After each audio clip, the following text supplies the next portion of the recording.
Welcome to Mr. Horror. Today, we have 3 true creepy stories about the darker side of Airbnb. So, sit back, prepare to be scared, and let's get started. Sarah and Emily had been planning their summer getaway for months and finally settled on a quaint little town nestled in the mountains.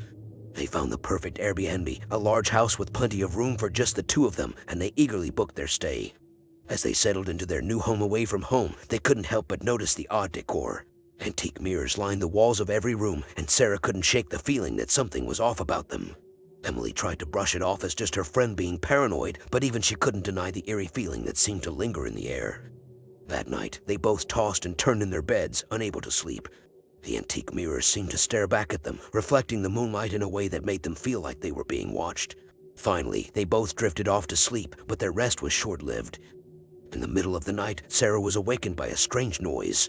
She sat up in bed, straining to hear what it could be. It sounded like footsteps coming from somewhere in the house.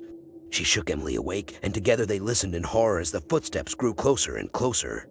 Suddenly, the door to their room creaked open, and they both screamed as a figure stepped into the room. It was the rental boss, smiling apologetically and explaining that he had forgotten something and had to come back to retrieve it. Sarah and Emily breathed a sigh of relief, but the feeling of unease lingered. They couldn't shake the feeling that the rental boss had been watching them, and they started to notice strange things happening around the house. Objects would move on their own, and they would catch glimpses of figures reflected in the antique mirrors. As the days went on, the feeling of unease only grew stronger. They tried to enjoy their vacation, but it seemed like something was always lurking just around the corner. They even tried to leave early, but found that they were unable to leave the house. It was like something was holding them there, trapping them in a nightmare. They soon realized that the antique mirrors were more than just decorations. They were portals, and through them, the rental boss could see everything they did. They were never truly alone in the house, and the feeling of being watched never went away. Sarah and Emily were trapped, unable to leave and unable to escape the clutches of the rental boss and the sinister power of the antique mirrors. They would never forget the horrors they experienced in that Airbnb, and they could only hope that no one else would fall victim to its dark powers. As they tried to come up with a plan to escape, Sarah remembered a story she had heard about the house from a local. The house had a dark past, with rumors of strange occurrences and unexplained disappearances. The antique mirrors were said to be cursed, trapping the souls of anyone who looked into them. Emily scoffed at the idea, but Sarah was convinced that there was some truth to the legend. They decided to do some research and soon discovered that the rental boss had a connection to the house's dark history. He was a descendant of the family who had owned the house generations ago, and he had inherited the cursed mirrors along with it. As they delved deeper into the history of the house, they uncovered a dark secret. The rental boss had been using the antique mirrors to spy on his guests for years, trapping their souls in the mirrors as they looked into them. Sarah and Emily were the latest victims, but they were determined to break the curse and escape. They searched the house for a way to break the curse and finally found a book hidden in the attic. It was a journal written by the original owner of the cursed mirrors, detailing how to break the curse and free the trapped souls. With trembling hands, they followed the instructions, and a blinding light filled the house as the curse was broken. They felt the weight of the curse lifted from their shoulders, and they knew that they were free. As they left the house for the last time, they couldn't help but feel grateful for their narrow escape. They knew that they had been lucky to survive, and they vowed never to forget the horrors they had experienced in that cursed Airbnb. Sarah and Emily never spoke of their experience to anyone, afraid that no one would believe their story. But they knew that they had been forever changed by their time in the cursed house. They went their separate ways after that summer, but they remained in touch, each carrying the weight of their shared trauma. They found solace in each other and knew that they were the only ones who truly understood what they had been through. Years passed, and Sarah and Emily had grown old. One day, Sarah received a package in the mail with no return address. Inside was a small antique mirror with a note attached that read, "You are not forgotten." Sarah and Emily knew that the rental boss was still out there, still watching and waiting for his next victim. But they also knew that they had each other and the strength to face whatever horrors the world had in store for them. As they looked into the mirror, they saw their own reflection staring back at them. But they also saw something else, something dark and sinister lurking just beneath the surface. They knew that the curse of the antique mirrors was never truly gone, but they were determined to live their lives to the fullest and to never forget the horrors they had experienced. And with that, Sarah and Emily put the mirror away, never to be looked at again. They knew that the past was behind them and that they had a bright future ahead, no matter what horrors the world had in store for them. It was supposed to be a weekend getaway for 4 friends, Jenny, Karen, Mark, and Alex. They had rented a cozy Airbnb cabin in the middle of the woods, far away from the hustle and bustle of the city. It was the perfect escape, or so they thought. As they settled into the cabin, they couldn't help but notice how isolated they were. There was no cell phone service, and the nearest town was miles away. But they were determined to make the most of their weekend, and they spent the first night playing board games and telling ghost stories. But things took a turn for the worse on the second day. Karen woke up with a strange rash on her arms, and they all started to feel a sense of unease. They tried to brush it off as just being in the middle of nowhere, but as the day went on, things only got worse. As they sat outside, they heard strange noises coming from the woods. It sounded like someone was whispering their names, and they couldn't shake the feeling that they were being watched. The air was thick with an eerie silence that seemed to suffocate them. That night, they all went to bed early, hoping that a good night's rest would make them feel better. But their sleep was restless, filled with strange dreams and nightmares. They woke up in the middle of the night to the sound of someone walking around the cabin. Mark and Alex went to investigate, but they found nothing. They assumed it was just their imagination, but the feeling of unease never went away. They all decided that they wanted to leave the cabin first thing in the morning. But they never got the chance. When they woke up, they found that the doors and windows were locked from the outside. They were trapped, with no way out and no way to call for help. They searched the cabin for a way out, but it was like a maze with no escape. As the hours ticked by, they began to realize that something was seriously wrong. They found a diary hidden in a drawer, and it revealed the dark history of the cabin. The previous owner had been a serial killer who had trapped and murdered his victims in the cabin, and it seemed like his spirit was still lingering, trapping anyone who dared to enter. They knew that they had to escape before it was too late, but they were running out of time. The killer's spirit was growing stronger, and they could feel him closing in on them. They had to find a way out, or they would become his next victims. The group frantically searched for any clue that could lead them to an escape, but as they searched, they found themselves facing more horrors. The walls were covered in disturbing images, and they found bloodstains on the floor. It was like the cabin itself was alive and feeding off their fear.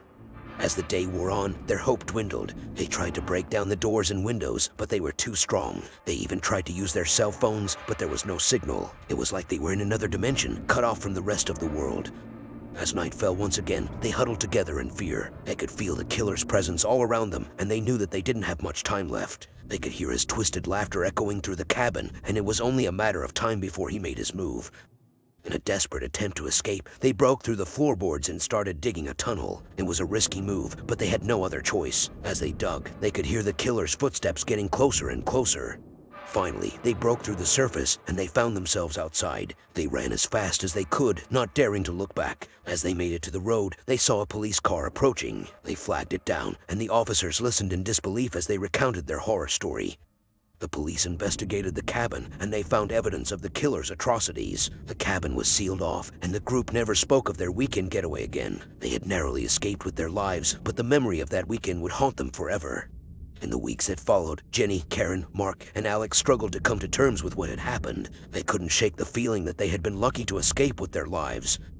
They all went to therapy to deal with the trauma, and they found solace in each other's company. They knew that they had been through something that few people would ever understand.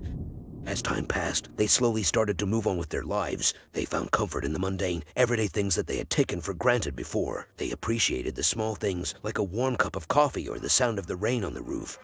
But they never forgot what had happened in the woods. The memory of that weekend would stay with them forever, a constant reminder of how fragile life could be. And so they lived their lives, grateful for every moment, but always looking over their shoulders, knowing that danger could be lurking around every corner. Samantha had been looking forward to her trip to Paris for months. She had planned everything meticulously, from her flights to her accommodation. She decided to book an Airbnb in the heart of the city, a cozy apartment with a stunning view of the Eiffel Tower. As soon as she arrived at the apartment, Samantha noticed something was off. The place was dimly lit, and it had an eerie feel to it, but she brushed it off, thinking it was just her jet lag playing tricks on her. That night, Samantha went to bed early, hoping to get some rest before exploring the city the next day. But as she lay in bed, she heard strange noises coming from the apartment next door. It sounded like someone was pacing back and forth, muttering to themselves. She tried to ignore it and go back to sleep, but the noise continued. As the night wore on, the noise grew louder and more disturbing. Samantha started to feel uneasy, and she wished she had booked a hotel instead. The next morning, Samantha woke up feeling tired and anxious. She decided to explore the city to take her mind off the strange events from the night before. But when she returned to the apartment later that day, she found the door to her room had been unlocked. She was sure she had locked it before leaving, and she immediately felt a sense of dread. She searched the apartment for any signs of forced entry but found nothing. She was convinced that someone had been in her room while she was out.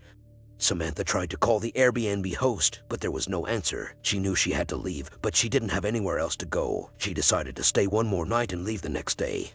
But that night, things took a turn for the worse. Samantha woke up to the sound of someone breathing heavily next to her bed. She turned on the light, but no one was there. The room was empty, except for a note left on the nightstand that read, "I'm watching you."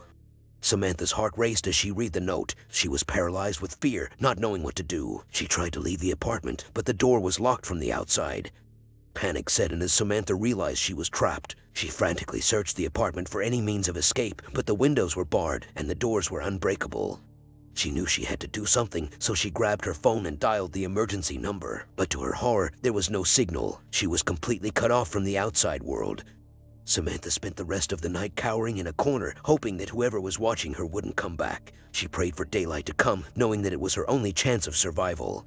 When morning finally arrived, Samantha heard a knock at the door. She hesitated at first, not knowing if she could trust whoever was on the other side. But when she heard a voice she recognized, she breathed a sigh of relief.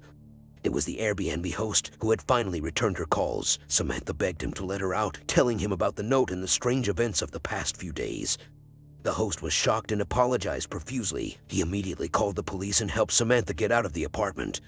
The police investigated the Airbnb and found evidence that someone had been living in the apartment next door, unbeknownst to the host. They arrested the suspect and Samantha finally got the closure she needed. Although Samantha's trip to Paris didn't turn out as she had hoped, she learned an important lesson about the importance of safety when traveling alone. From then on, Samantha made sure to thoroughly research any accommodations before booking and always stayed in hotels with good security measures. She also shared her story with friends and family, warning them about the potential dangers of staying in unknown places. Despite the traumatizing experience, Samantha refused to let it ruin her love for travel. She continued to explore new places, but this time, she made sure to take extra precautions to ensure her safety. Looking back, Samantha realized how lucky she was to have escaped unharmed. She knew that not everyone who finds themselves in a similar situation is as fortunate. Samantha's Airbnb horror story served as a cautionary tale for anyone considering using the platform. She hoped that by sharing her experience, she could prevent others from falling victim to the same fate. In the end, Samantha's harrowing experience taught her the importance of being vigilant, aware, and cautious when traveling, and it reminded her that, no matter how prepared we think we are, we can never predict what might happen when we venture into the unknown. Thank you for listening to these 3 true Airbnb horror stories. While most stays at Airbnb are safe and enjoyable, it's important to remember that there are always risks involved when staying in someone else's home. Always do your research, read reviews, and trust your instincts when booking accommodations. And if you ever feel uncomfortable or unsafe during your stay, don't hesitate to reach out for help. If you enjoyed these stories, please like, subscribe, and hit that bell to be notified when we release more content like this. And remember to stay safe and happy travels.